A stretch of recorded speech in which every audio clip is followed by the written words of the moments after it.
YouTube, welcome back to the Trophy Hunter save here. We are finishing up season 2. Well, technically season 2.5, but our second full season with Newcastle, and I think this is going to be the end. Um, Nothing's set in stone right now. Obviously, some positions have to come available that look interesting, but it was in the end a pretty disappointing season. I mean, okay, I shouldn't say that. We won the Premier League, which is fantastic for the second year in a row, but obviously we already won it, so it didn't really matter. It's not adding to our uh, trophies that we need to win. We were knocked out of both cups and the Champions League as well. So overall, I would say a failure of a season. Um, but only in terms of progressing in the Trophy Hunter save. But we are here, so let's go ahead and get through the end of season review. I always find these very interesting and fun to go through, especially for you guys who didn't really get to see anything outside of cup games. So let's go ahead and go through and kind of look together and see how the season went as a whole.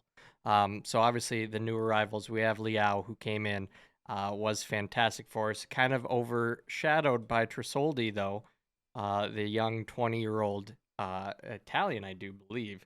Um, Tresoldi came in and scored 26 goals for us. Not exactly what I was expecting. Liao did very well as well, though 23 goals, a little bit higher average rating, and a couple more assists. But really, for the amount of money spent on Liao and the amount of money spent on Tresoldi, Tresoldi blew Liao out of the water, which is a little bit disappointing. But luckily for me, hopefully it won't matter. We can move on to a different team and figure out what to do. With other players, not 200 million Rafael Liao. Enzo Fernandez, another one that came in, played 32 games, 5 goals, 6 assists, 7.04 average rating, did very well for us. Can't complain too much. Would have liked to have seen a couple more assists or goals, but really not that big of a deal. Surprisingly, Tresoldi has a C plus from the board transfer and an A for Liao, so kind of funny, if you ask me. Angelo also came in, didn't play a whole lot, came on as a sub a lot. 5 goals, 4 assists, fantastic. Carmona was never going to play very much. Capola did very well when he did play, just solid. I don't think he gave away too many mistakes or had too many mistakes. Didn't score any goals, but didn't give very many up. LaCroix, another great one here. Was that 35 starts, 16 subs, 2 goals, 2 assists, pretty good for the center back. And Shelder up, of course, from Milan. 16 games started, 14 subs, 4 goals, 2 assists. I mean, overall, I'd say we did pretty good. I think we spent way too much money on Liao, obviously, but everyone else, I think, played pretty well for us, which is awesome. And here you can see we did finish top of the Premier League, 7 points clear, pretty good goal differential. Somehow beating out Man City, even though they are the most stacked team in the world, especially in this save. Yeah, I mean we just did what we needed to, and I wasn't even really paying attention to the league all that much because I was more focused on stuff like the Champions League.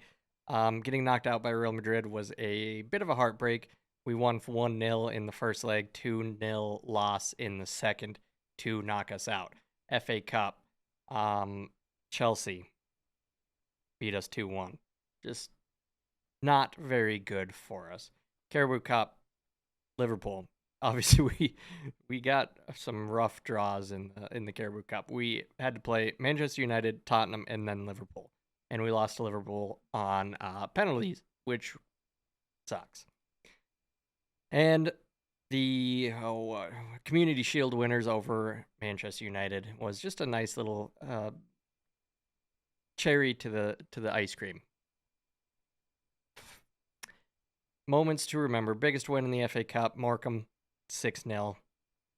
Match to remember in the Premier League, 2-2 against Liverpool. And goal of the season, Pedro Porro. Let's take a quick look at this goal. I do always enjoy seeing the goals, especially the ones that the computer dubs goal of the season. Trying to remember if I remember this one. Pedro Porro, yeah. We definitely had better goals than that. But hats off to Pedro Porro for that one. Finances don't really care about that. This is kind of how we lined up. Shelter up on the left, Palmer on the right, Leao up top, Fernandez, Rice, Ugarte. Of course, because Gamarish was out injured the whole season pretty much. The Croy target, Gvardiol, and Porro. Looking at our average ratings and everything like that, just we played well. We played very well. I won, let's see, lots of things. Head coach of the year, head coach of the month for February, December, September, October. Pretty awesome. Player of the season was Leao. Young player of the season, Tresoldi. Signing, yes. Goal of the season, yes. All interesting. Record breakers. This is the one that I always love. Bigelow, most shutouts by a player in a season. 30 shutouts. Our defense was phenomenal this year, so that's pretty cool to see. Leao, most player of the matches, and Pedro Porro, worst discipline. 10 yellow cards and 1 red card in a season. Interesting. Remarkable season for us, and here we can go through our timeline of how Newcastle went before moving on.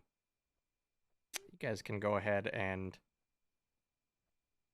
pause it whenever you would like. Obviously, Isaac scored 20 times to break the club record, which was awesome. Kual came in. Bought Ugarte, was our first signing, and he's still here, still playing very good. Very well, I should say. Ugarte is an interesting one because he was never great, but he was never bad. But that's kind of what happens when you play the defensive midfield role. You never, unless you're someone like Declan Rice or something like that, you're not getting anything too exciting. Declan Rice joined for 92 million. Obviously, the best player that you can sign in FM. I mean, he is absolutely fantastic. Again, he plays that defensive midfield role, so it is not easy to get a high average rating, but he does pretty well for us. Just a little bit of other things going on. Obviously, we know we won the Premier League twice, 2 seasons in a row, and that leads us to here. I do want to look very quickly. I am going to be keeping an eye on the head coach vacancies. So what is going to happen is I'm going to go ahead and leave you guys now, and I will come back when some job openings start opening up, and we will kind of see where we go from there. So I'll see you here in just a couple minutes. Okay, so we are back into the new season here, and no jobs are opening up.